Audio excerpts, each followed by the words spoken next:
उसके घर में इतनी गरीबी थी कि जब वो चौथी क्लास में था तो उसके पिता उसकी पढ़ाई छुड़वाकर उसको काम पर लगाना चाहते थे। टीचर के समझाने पर जैसे तैसे पढ़ाई तो बच गई, लेकिन जिंदगी आसान नहीं हुई।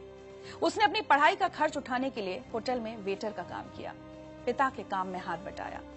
वो पढ़ता जा रहा था बिना ये जाने कि उसको बनना क्या है। लेकिन एक बार एक अधिकारी ने उसके पिता से रिश्वत मांगी और उस दिन शेख अंसार अहमद ने यह तय कर लिया कि वो एक अधिकारी बनेगा। महाराष्ट्र पीसीएस की परीक्षा वो पास नहीं कर पाया, लेकिन यूपीएससी की परीक्षा उसने पहली कोशिश में ही न सिर्फ पास कर ली, बल्कि 361वीं रैंक भी हासिल की।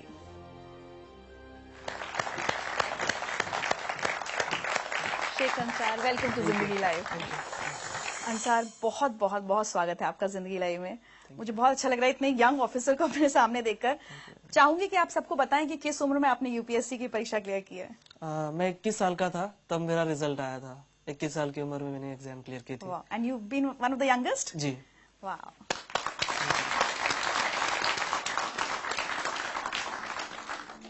बहुत गरीबी के दिन देखे हैं बचपन में? जी हाँ, बिल्कुल, क्योंकि मेरे पिताजी जैसे एक ऑटो रिक्शा ड्राइवर थे और जो बीपीएल फैमिलीज होती है, बिलो पॉवर्टी लाइन, जो घर आपने देखा अभी, वो घर भी हमें उसी के तहत मिला था। तो एक बिलो पॉवर्टी लाइन की फैमिली में मैं पैदा हुआ था। अच्छा, ये क्या हालात बन गए थे कि आपके फादर को स्कूल जाकर ये कहना पड़ा कि मैं इसको नहीं पढ़ा पाऊंगा? मेरे पिताजी को किसी ने बताया कि इसको पढ़ा के कौन सी नौकरी लगनी है, सरकारी नौकरियां नहीं है और हमारी कम्युनिटी के लोगों को नौकरियां नहीं मिलती, कोई नौकरी नहीं देता, उससे इसको पढ़ा के कोई मतलब नहीं है, आप इसी किसी काम को लगा दीजिए, घर में 2 पैसे आ जाएंगे। एक मैसेज सुनवाते हैं आपको। जब उसके पिताजी स्कूल में आए तो वो बोले उसका नाम निकालने का है, अब उसको स्कूल में नहीं रखने का। फिर मैंने बोला क्या करेंगे फिर उसका, वो क्या करेगा? तो उसको कुछ तो भी काम धंधा दे के काम करेगा। तो मैंने बोला ये अच्छा नहीं, और वो जहाँ तक पढ़ना चाहे उसको पढ़ने। इन्हीं की वजह से एक्चुअली मैं आज यहाँ तक पहुँचा हूँ। अगर ये मेरे पिताजी को नहीं बताते तो शायद मैं कहीं रिक्शा चला रहा होता। आपकी अम्मी भी खेत में मजदूरी करती थी घर का खर्च चलाने के लिए? जी हाँ, बिल्कुल। घर का खर्च, और मैं जब पुणे में पढ़ाई कर रहा था तो मेरा भाई भी मुझे पैसे भेज दिया करता था, लेकिन पैसे कभी कभी कम पड़ जाते थे। तो मेरी अम्मी खेत में काम करती थी, लैंड लेबर, तो वो भी उसकी जो कुछ सेविंग होती थी वो मुझे भेज देती थी। चलिए आपके लिए एक और मैसेज। आंसर ने पहले पास से रात का भी चिराग लगा के पढ़ाई करता गया। सो जा बोले होंगे तो नहीं तुम सो जाओ, दिन कभी कभी दिन निकल जाना उसको। जो पहले पास से पहली से एक नंबर 1 आते गया तो आखिर तक नंबर 1 ही आया उसका। उसकी पढ़ाई को हमने कोई कमी नहीं आने दी, घर के परिस्थिति बताई नहीं हमने उसको कभी।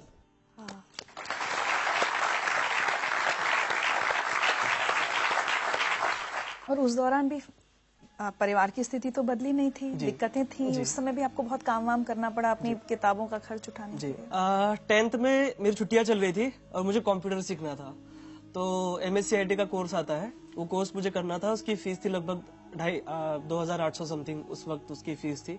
पे करने के लिए पैसे नहीं थे, तो मैंने मेरे अब्बू को बताया कि भाई ये रेस्टोरेंट है, यहाँ पर मुझे काम करना है, मुझे वो लगभग 3,000 रुपए तक कुछ पगार दे रहे हैं। अब्बू ने कहा ठीक है, तुमको करना है तो करो। फिर मैं उस रेस्टोरेंट में काम करता था। सुबह 8 बजे से लेकर रात में 11 बजे तक वो काम होता था।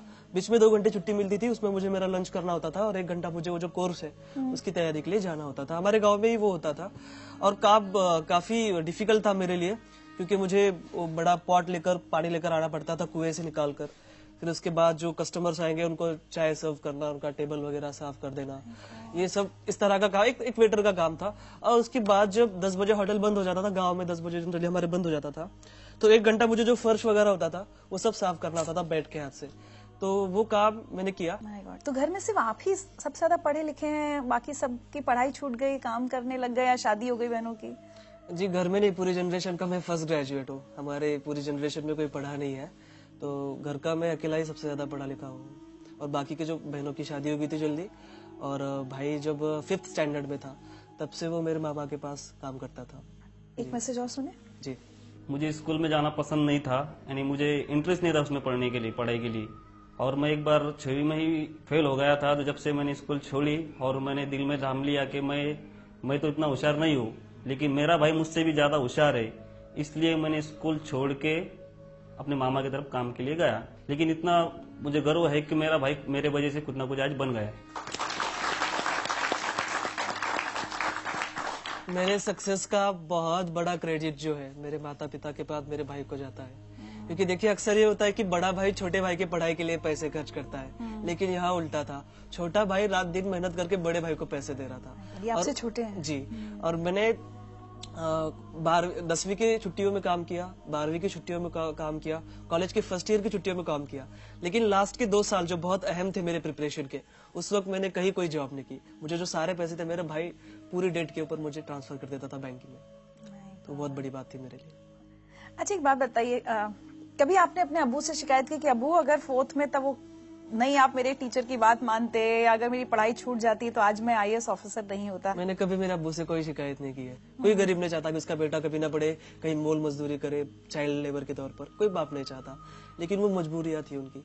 सो मैं बहुत रिस्पेक्ट करता हूँ मेरे पेरेंट्स की। आज तो वो बहुत फख्र महसूस करते होंगे आपके ऊपर। जी जी जी। एक मैसेज और आया आपके लिए।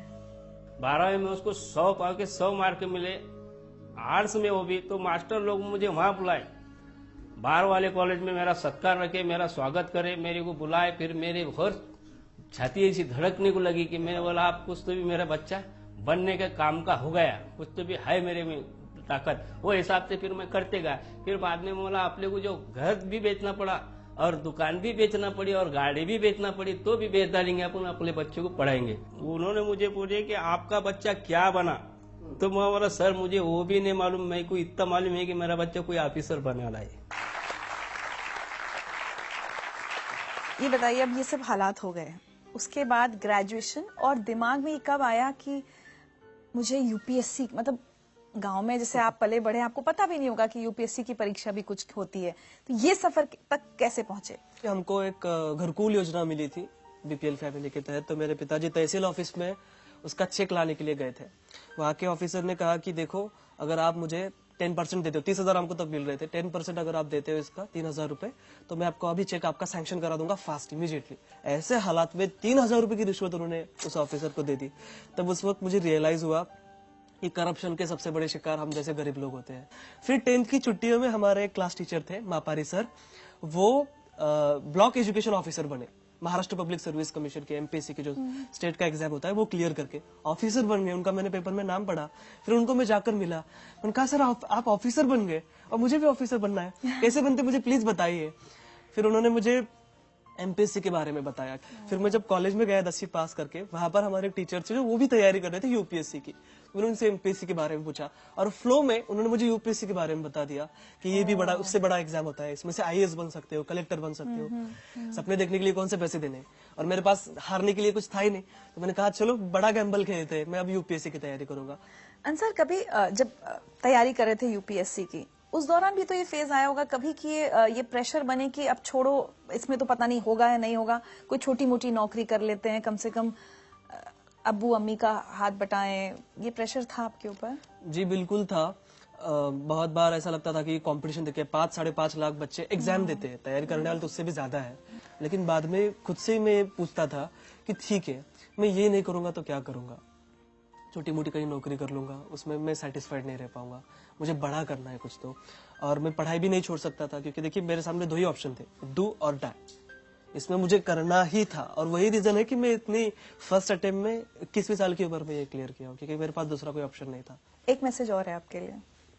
जब UPSC मेंस का रिजल्ट लगा उस दिन मैंने तुझे कॉल किया था और मैंने तुझे सबसे पहले बताया कि तू पास हो गया है। उस शाम हम मिले भी थे, तू बहुत खुश और इमोशनल था, मैं भी वो खुशी जाहिर कर रहा था, पर उस इतने बड़े दिन भी तेरे पास खाने के लिए पैसे नहीं थे। हम दोनों ने हमारे घर पे ही खाना खाया था। मेरे लिए यह बहुत बड़ी बात नहीं है कि मैंने तुझे खाना खिलाया, पर मेरे लिए यह अवसर था कि मैंने इतने कम उम्र वाले एक IAS ऑफिसर के साथ खाना खाया।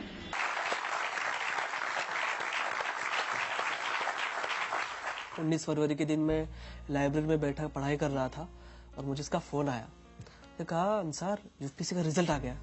मैंने कहा माय गॉड, मेरे वहां पर हार्ट बीट बढ़ गए, मैं समझ में नहीं आ रहा था मैं क्या करूं। उसने कहा तेरा रोल नंबर बता, मैंने कहा ले लो भाई। मैंने उसको मेरा रोल नंबर भेजा और उसने मुझे कॉल करके बताया कि कांग्रेचुलेशंस तुम पास हो गए हो। मैं आपको बता नहीं सकता कि वो खुशी क्या थी, मुझे ऐसा लग रहा था कि मैं सातवें आसमान पर हूँ, मेरे पैर जमीन पर ही थे, लेकिन मैं बहुत ज्यादा खुश था। उस दिन शिव जयंती थी, पूना में नगाड़े बज रहे थे और मुझे ऐसा लग रहा था कि ये मेरे जीत के लिए बज रहे हैं। शिव जयंती के दिन मुझे ऐसा लग रहा था कि मुझे गिफ्ट मिल गया हो कोई। मैं बहुत खुश था। मैं मेरे दोस्तों के पास गया, हमने सेलिब्रेट किया। अब डिसाइड किया कि चलो बाहर खाने के लिए चलते हैं। अब जनरली देखिए, एक रूल तो ये है कि जो कुछ जीतता है उसको ही खिलाना पड़ता है, उसको ही बिल पे करना पड़ता है। लेकिन मेरे फ्रेंड्स को पता था कि बंदे के पास पैसे नहीं है, तो उन्होंने कहा कि यार छोड़ो यार, बाहर क्यों जाना, रूम पर ही खा लेते। तो हमने उसके रूम पर ही खाना खाया था।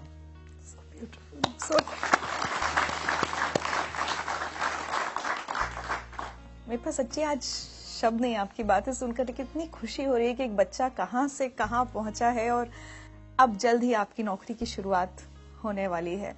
आपको लगता है अंसार, आप जहां से आए हैं, आपका जो बैकग्राउंड है, क्या वो आपको एक अलग ऑफिसर बनाएंगी?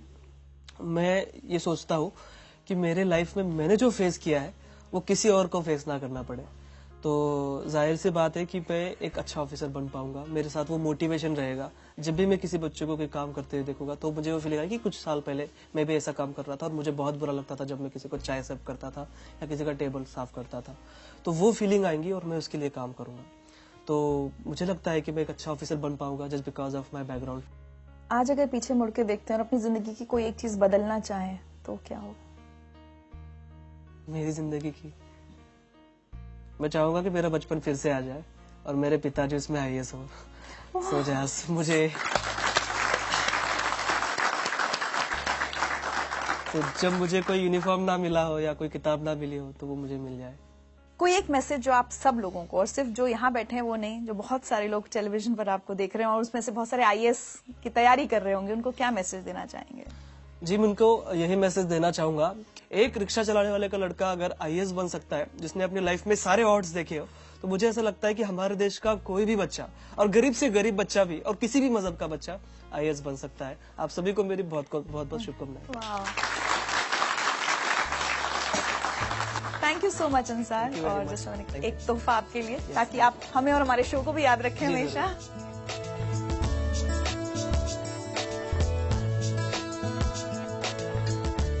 Oh my God.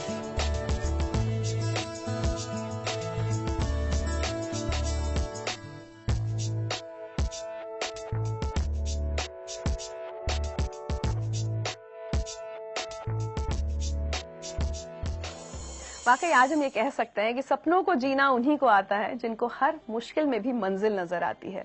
आज के हमारे इन सभी मेहमानों ने जो ख्वाब खुद के लिए बुने थे, उसे हासिल करना आसान नहीं था।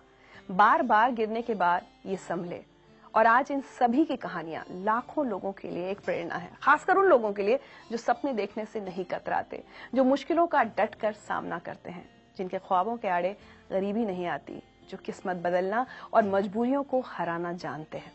और हाँ, अगर आप इन जैसे किसी होनहार बच्चे को जानते हैं ना, तो उसकी मदद जरूर कीजिएगा, उसका सपना पूरा करने में भागीदार जरूर बनिएगा, अच्छा लगेगा।